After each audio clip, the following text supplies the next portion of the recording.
प्रदेश की हर बड़ी खबर, राजनीति हो या क्राइम की वारदात, सरकारी सूचना हो या व्यापार से जुड़ी कोई अपडेट, देखिए उत्तर प्रदेश की हर खबर डी न्यूज प्लेटफॉर्म के साथ आपका अपना चैनल में 12 सीजन के चुनाव में प्रत्याशियों की भरमार है और आप भी उसमें एक कैंडिडेट जी। तो किस पद पे आप चुनाव लड़ रहे हैं, क्या नाम है, ये बताते हुए अपनी प्राथमिकता है।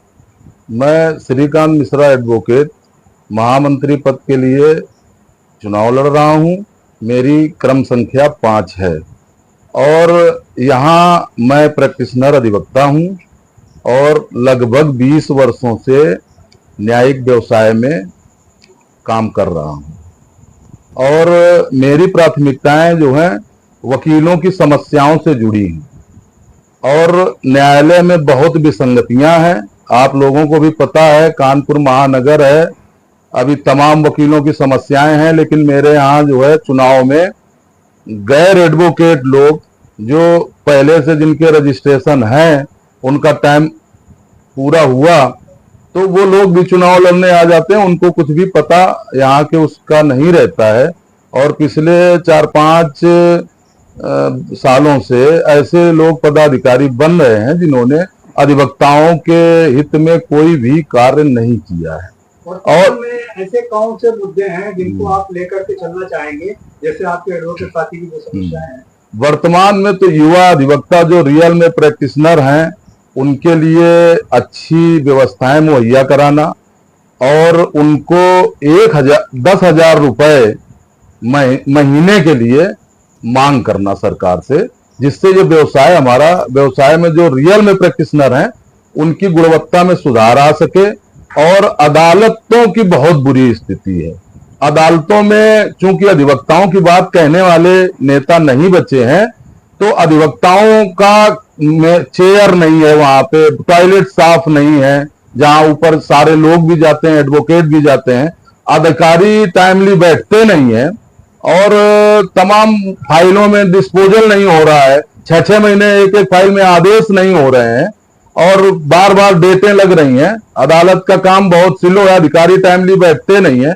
उन्हें पता है कि इन मुद्दों पे मुझसे कोई ना तो बात करेगा, ना तो फाइलों के डिस्पोजल में कोई पदाधिकारी बात करता है, ना मुकदमों के संबंध में क्या लिंगारान हो रहा है, किसमें क्या बात हो रही है, कोई भी अधिकारी उसमें इंटरेस्ट नहीं लेता है। अधिवक्ता बहुत परेशान रहते हैं और मुकदमों में अदालतों की मनमानी चल रही है, पुलिस की मनमानी चल रही है और पुलिस न्यायपालिका ने गठजोड़ बना लिया है। वहां यहां पे भी जो नेता जीत के आते हैं वो अपने पैसे की रिकवरी के लिए चुनाव में इतना धन जो लगाते हैं उसके लिए पुलिस, अदालत और यहाँ के जो लीडर हैं पदाधिकारी, इन लोगों का एक सिस्टम बन जाता है किस मैटर में किसको क्या करना है। न्यायपालिका स्वतंत्र एजेंसी है, जबकि अगर न्यायपालिका में कोई अभियुक्त पकड़ के आता है तो कमिश्नर डायरेक्ट करता है कि इसकी बेल नहीं होनी चाहिए। ये इतनी बड़ी गलत बात है, लेकिन यहाँ के पदाधिकारियों को ज्ञान है नहीं कि वो क्या कह सकते हैं। न्यायपालिका का काम यह है कि पुलिस ने जो लिख के भेज दिया, इसके बाद एडवोकेट जो बात बताएगा उस पर बेल करनी है या नहीं करनी है। तो जो वो कमिश्नर बता के भेजता है, पुलिस बता के भेजती है बेल होनी है कि इसमें नहीं होनी है।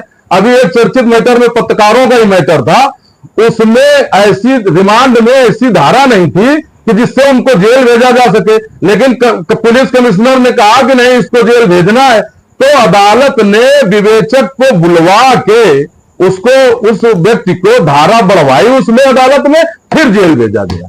ये बिल्कुल न्यायिक प्रक्रिया की हत्या हुई है, समझो कि बिल्कुल कानून का ओबे नहीं हुआ।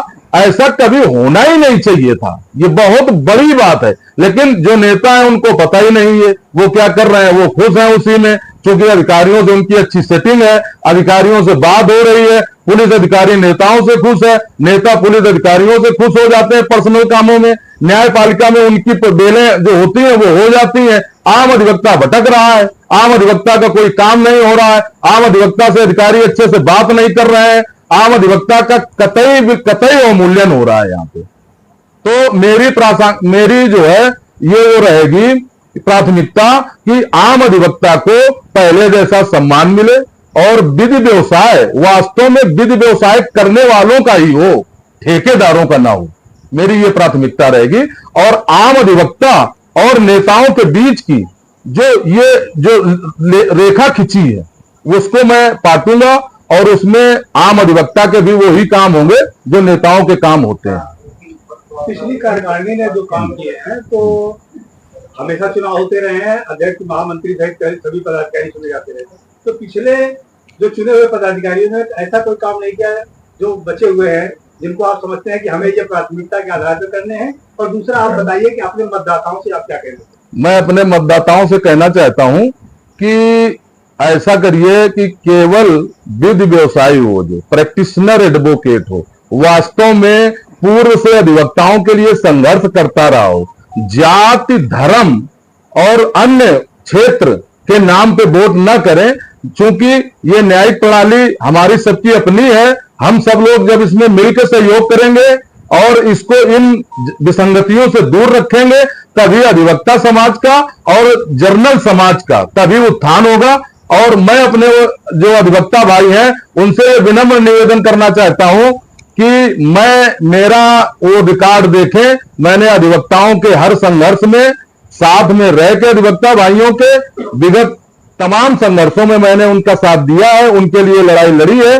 तो मैं उनसे ये अपेक्षा करता हूं कि ये बहुत बड़ी बड़ी पार्टियां, बहुत बड़े बड़े बोर्ड के ठेकेदार, विधायक, सांसद, बिल्डर, ये जो लोग प्रभावित करने के लिए लोगों की चुनाव प्रक्रिया में शामिल हैं, बड़े बड़े नेताओं की यहाँ पे, उनको अगर जिताएंगे तो न्यायिक व्यवस्था भी उन्हीं बिल्डरों, विधायकों, सांसदों, शहर के माफियाओं के हाथ में होगी। जिसमें चाहेंगे बेल होगी, जिसमें चाहेंगे बेल नहीं होगी। तो यहाँ के प्रैक्टिशनर अधिवक्ता से मेरी अपील है, विनम्र निवेदन है कि प्रैक्टिशनर अधिवक्ता को वोट दें और सब पदों पे प्रैक्टिशनर अधिवक्ता को वोट दें, और मुझे भी क्रम संख्या 5 में वोट देकर भारी मतों से विजयी बनाएं। अगर आप ये वीडियो YouTube पर देख रहे हैं तो हमारे चैनल को सब्सक्राइब करें और बेल आइकन को दबाना ना भूलें। अगर आप Facebook पर ये वीडियो देख रहे हैं तो हमारे पेज को लाइक करें।